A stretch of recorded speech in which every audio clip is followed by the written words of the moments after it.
good morning, and here we are again, a Monday morning, and shall we full of vim and vigour? Well, I suppose so. It's a bit iffy out there. It's spitting. It's spitting a bit of rain, but it's overcast, not that pleasant. It's 9 degrees at the moment and cloudy. So if you're going out into the morning, don't expect any bright greeting the way it was yesterday. Yesterday was a gorgeous day. I didn't go out very far, but I've got lots of windows allowing light into my apartment, and I was in brilliant sunshine for most of the day. Thoroughly enjoyed it. And watched a lot of rugby over the weekend, and a bit more satisfactory than it was the week before, from an Englishman's point of view, anyway. And God bless the Irish. It's the first time they've ever picked up the Grand Slam, and they did it this year. And they did it with the help of an Englishman, and whose son was playing in the opposition. Well, the way that professional sport is now, you have to sort of bend down and say it's a business. Really, it's not sport at all. But we had some sport on the weekend. Lewis ladies took on Man U ladies. Came away the losers by the score, but the winners by their spirit and determination, because they only went down 3-1. And the whole town came out to support them. That was absolutely terrific.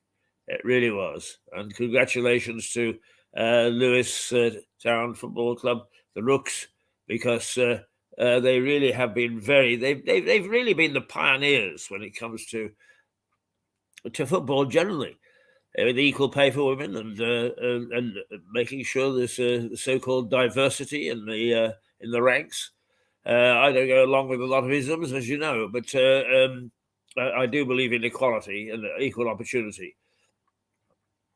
Equality in every way. I don't see the difference between men and women. Don't be so damn silly, Keith. Of course I do. And particularly, I love a pretty face. But in terms of talent and ability and endeavour, there is no difference in my mind, and there shouldn't be any difference in anybody else's mind. I know that that's not the way it is, and that people are working hard to make sure that we get some equity in the whole thing. But God bless them. The more people they can get like me who just don't see the difference. And I may say that almost everywhere I've gone is I've had as many. Well, I look for quality. I look for somebody who can do the job. It's that simple. Anyway, that's the way that it is this morning. Let's if we can, let's take a look at what's happening around the world this morning, because we're in intriguing times, and this is a place that is in the headlines this morning, is Rwanda, and the Daily Mail is the first paper of choice. Euro judges set to back down on Rwanda flights. As the Mail says, some of Monday's papers lead on judges at the European Court of Human Rights, who reportedly are close to backing down over blocking flights carrying asylum seekers from the UK to Rwanda. The Daily Mail says Home Secretary Suella Braverman said she had been encouraged by discussions with Strasbourg judges, raising hopes of reviving the government's asylum policy. Now, this has been, let me have a little cough here. Yes, it's important for me to, not least of which is, as most of you know, who are regular viewers anyway, I have Parkinson's, and it strikes in the strangest places, and occasionally you hear my voice. But as most of you know, that we've been following this Rwanda flight issues. The one thing that one of the criticisms is that this is a pretty backward country, and that they are not going to be treated properly there. That it's like sending them back to where they came from in the first place. I don't actually go totally along with that. I think we've got to be very cautious about where we do send people. I'm reminded of a friend of mine in Russia. When we visited his home, he kept a snake, and the snake would come out of its glass cage, and it would come and it would snuggle up to us like a puppy. But the way it was fed with a live mouse, and that is horrifying to see a live mouse being put into a cage when it knows that it's had it. And to be put into those circumstances as a human being is absolutely awful. However, I have a colleague who has spent a lot of time in Rwanda, and he says that the changes that have been made have been enormous. And that in some ways, we are all going back to the time when there was a fratricide, when they actually were killing one another at a great rate of knots. And apparently there is a great deal of stain that just won't come off, and that was 30 years ago, 40 years ago. Should we be sending people to Rwanda? Are the judges going to be right if they do decide to take the place of take the part of the British government? I don't know, but it looks as if there's going to be a change there. The Daily Express, Rwanda plan, is the Euro court backing down? It takes the same view as the Mail. Progress has been made during talks with chiefs at the European Court of Human Rights regarding the government's plan to send asylum seekers to Rwanda. This comes after Ms. Braverman visited Rwanda at the weekend, where she said it was a blessing that migrants could seek refuge there. The paper also features a picture of the Princess of Wales with her 3 children, released for Mother's Day. Oh, good old Mother's Day. Yes, the restaurants did pretty well yesterday. Right, okay. The Metro, Boris's deadly dossier. Oh dear, oh dear, oh dear. You know, when the government and the power and the establishment want to take our minds off things and sort of say, oh, wow. It's really... pay attention to this. This is naughty. They keep digging up all these things. I'm sick and tired and fed up of the hounding of Boris. Oh, yeah, he's a colourful character. He's done some naughty things. But the fact of the matter is that he... let's see, we need to get rid of that, don't we, first of all?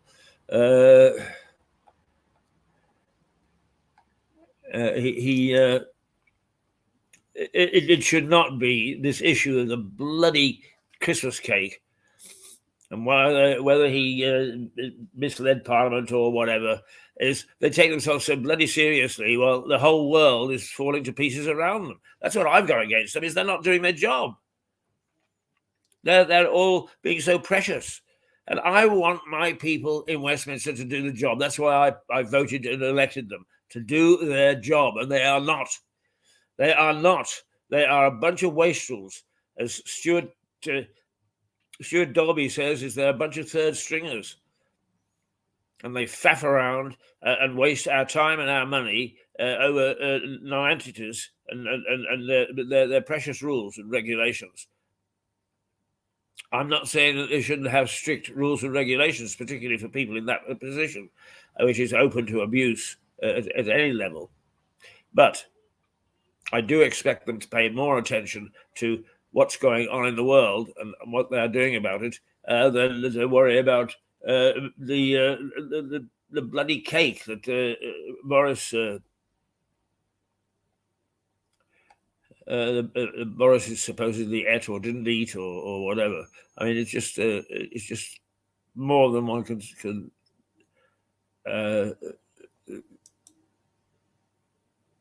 stand, and this is the bloke that could put a stop to it. except in politics, all in the same party, but they hate one another's guts.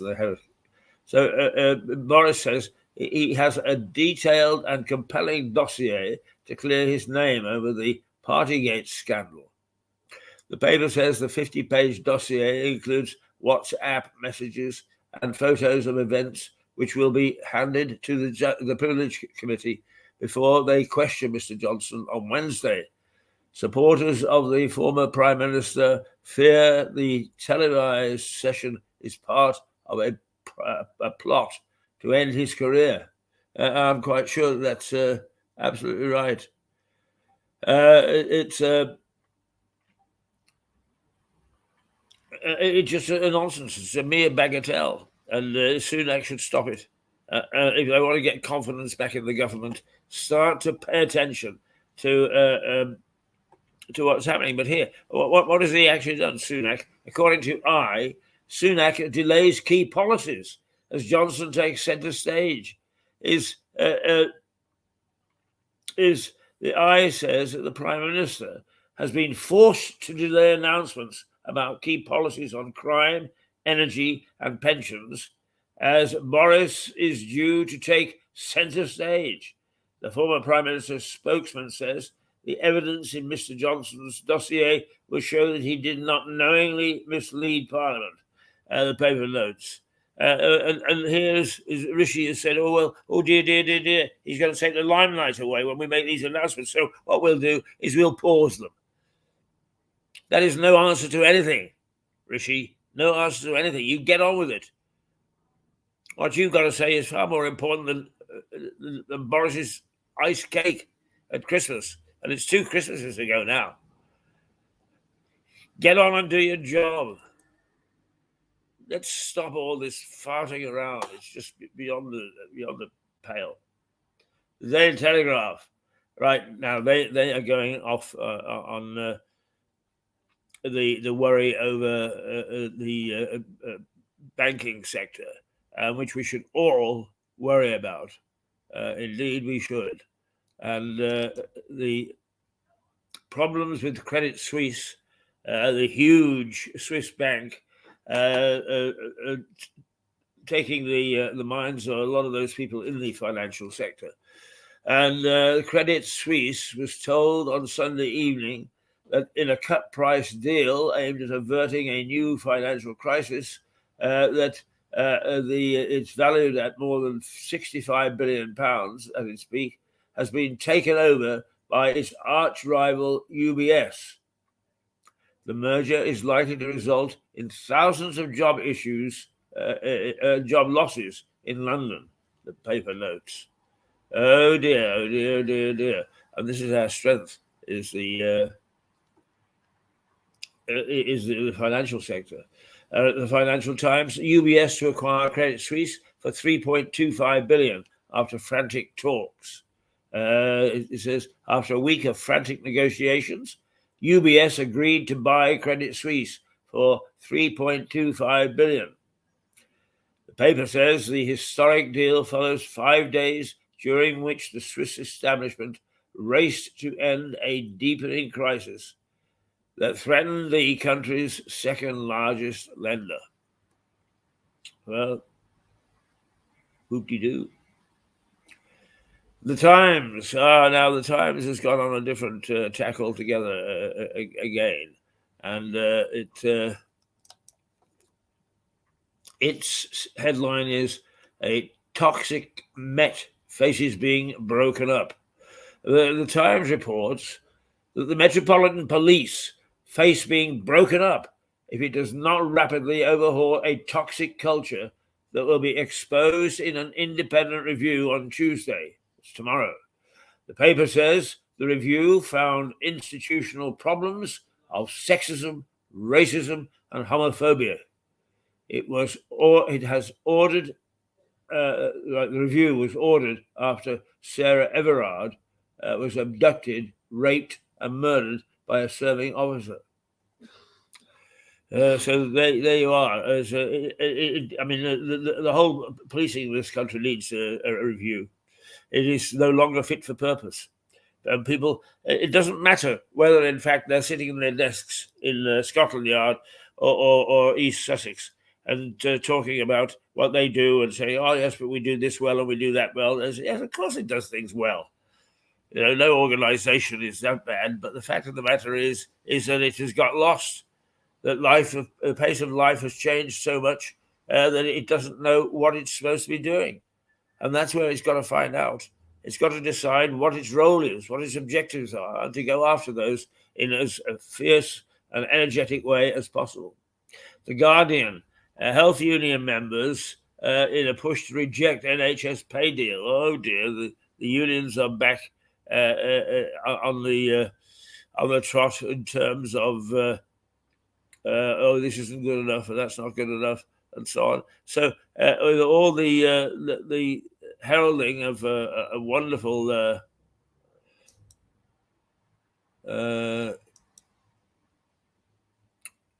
end to the strike is we're back to square one.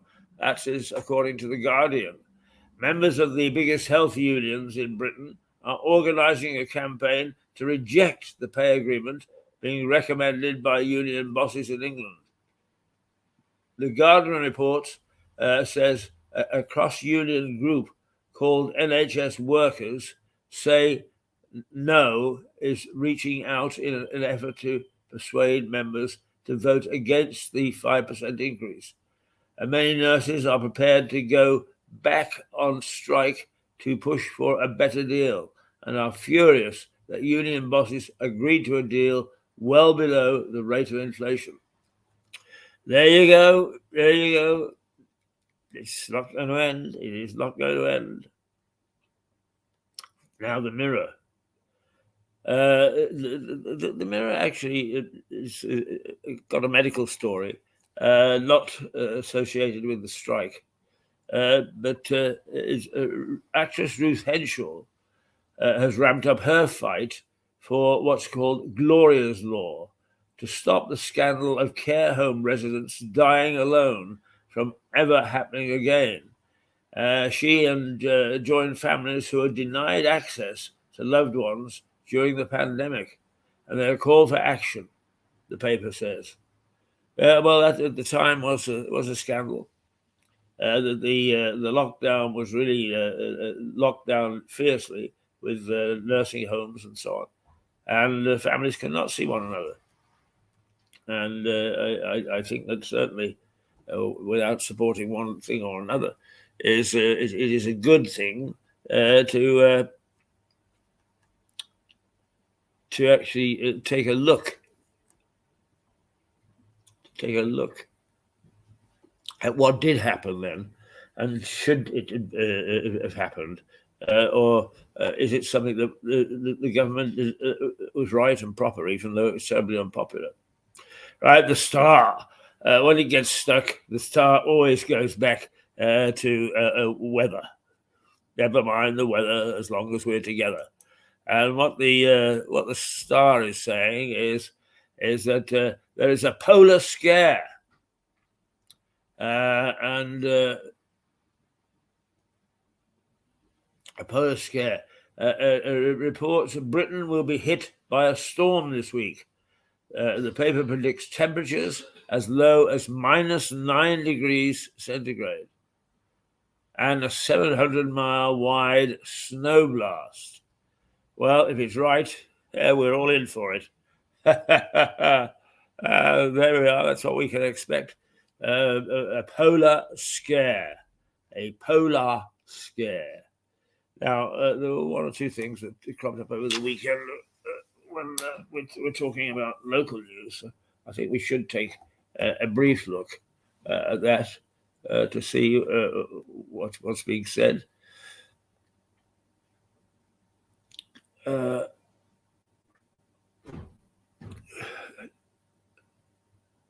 Let's see.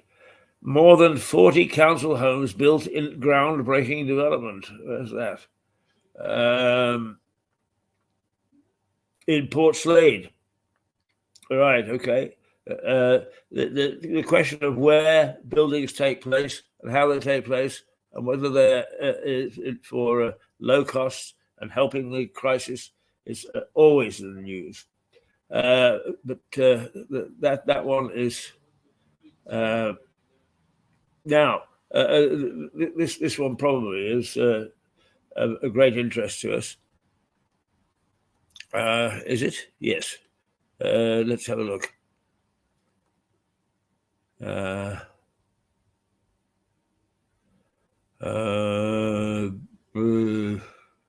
Perhaps not.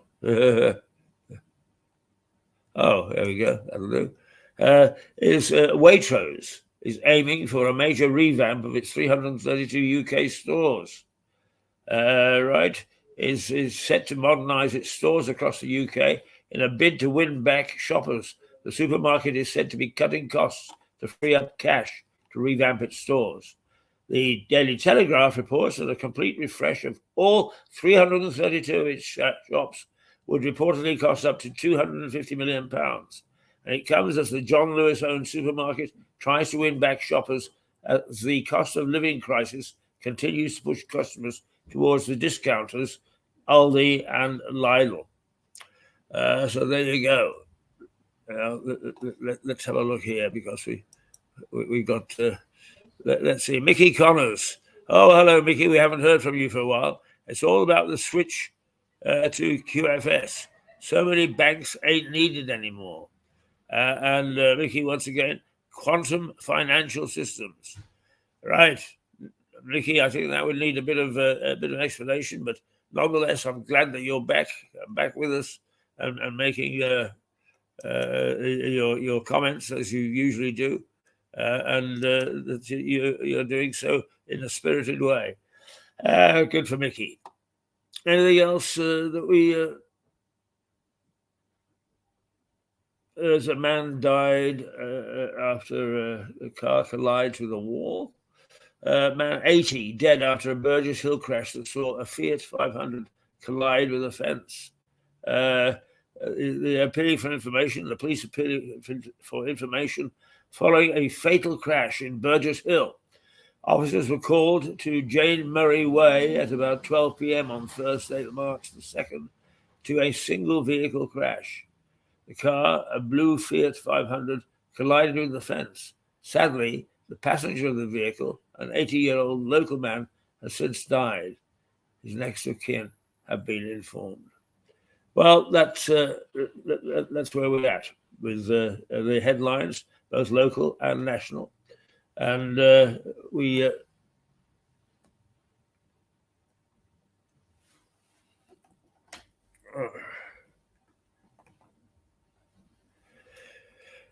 let us see whether we have got other things that we should... Right. All right. Now, here is a new feature. Is I get in very early into the White Hart Hotel. I sit by the fire and I have a little ruminate. And here is my first ruminate. Good morning. And this is a little rant because I wanted to sit next door to the fire. And it's rather a pleasant fire. It's nice to come into the White Hart Hotel. And this morning I was greeted by the lovely Shannon, who, to all the guests, not just me, because I'm in every morning, but to all the guests, shows a lovely face and treats them kindly and with assistance and looking after them and making sure that they feel at home. Now, quite often you will see in various places, we do not permit you to abuse our staff, blah-de-blah-de-blah, right? I'm all for that. Of course, staff shouldn't be abused. And most certainly, I would actually come to the aid of anybody who abuses staff here because they are lovely and they try their hardest to make sure the guests are looked after. But it is widespread that the abuse of staff in a good many areas, whether it be hospitals or shops or bus stations or whatever, is that the general public can be prone to abuse. And not treating staff very nicely. I'm all for that. But what really gets my goat is that there is no sign saying we as a company or as an organization will not abuse our customers. No suggestion of that at all. And that bothers me because I find that online, particularly the financial sector, but many people who deal online, many organizations can be quite abusive, can treat the customers quite badly. And there is nobody there to say, don't do that. That is no more acceptable to abuse your customers, to abuse people, than it is to say to customers, do not abuse our staff. These things go two ways. And too often, because we are in the computer age, the computer era, they have other words for it now, I know, but I have to call it that because that's the way I see it. Is too often is abuse of online communication. It is prevalent, and it has got to stop. I say it's the retail financial sector because that's where I have most of my problems. But people do have problems in other areas, including the NHS. Now, of course, we mustn't abuse doctors or nurses or support staff or even the people that actually take the appointments on the telephone. No, we must not do it verbally or physically. But they must not abuse us. And some of them forget that. And so if we're going to have a non-abuse environment, it's got to work both ways. It's got to work on behalf of the supplier, the service provider, but it's also got to apply to the customer. And we mustn't forget that.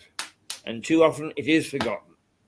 And people rush to pass legislation, to band together, to stop certain abuses, and ignore other parts where it is the customer, the client, the person, often isolated from any assistance whatsoever, who gets abused. I could carry on about how I think that the way that the financial sector uses interest rates is the threat of the implied threat straight away is your credit rating could be affected. Yes, that's your system, and that's okay if that's what you want to use, but don't ram it down our throats. That is abuse of the first order. Hey, listen, we don't trust you. We'll take you on, but your credit rating can be affected if you don't pay this and if you don't pay that. And quite often, followed by a whole bunch of legal mumbo jumbo, several pages of it, which nobody reads, and which you have to tick or sign at the end. But then that's another issue. So, sitting here in the White Hart of a morning, the fire behind me, Shannon getting my coffee and looking after me, is a prime way of saying to you, but also to any abusers on the right or the left, on the yin or on the yang, is stop it. It's not just abuse of people in the workplace. It's abuse of people who come in to do an honest bit of trading, whether it's buying a stamp or whether it's buying a car. Just remember, it goes two ways. So stop the abuse. Yes, stop the abuse. But also make sure that it is abuse here and abuse there. Otherwise, what will happen is somebody like me will find a niche on television and we'll actually abuse you. What a way to end the day. Toodaloo.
Well, that's the way it is. To start this Monday morning, the 20th of March, 2023, the first day of spring, I'm reliably informed, not a very nice one. What a pity that spring isn't bursting out all over. March, in like a lion, out like a lamb. If the Daily Star forecast is right, it ain't going to be that way at all. In fact, what we're going to find is a pretty heavy snowstorm in the middle of this week. People have predicted that before, and it hasn't happened. But I wonder whether, in fact, there may be some merit, because the one thing that the Star does when it wants to avoid being political is it looks carefully at the weather. So it could well be. All right. This is Keith Hayes. This is Mirador Television, and this is The White Hart, where we've been broadcasting happily for the last half an hour. We're going to take a break until 9:30, and then we'll be back with some more of our programs. Okay, until 9:30, just a great toodle pip, and we'll see you in a minute. Indeed, we will. Yes, we will. Of course, we will. who can say me? Who can say us nay, as they say?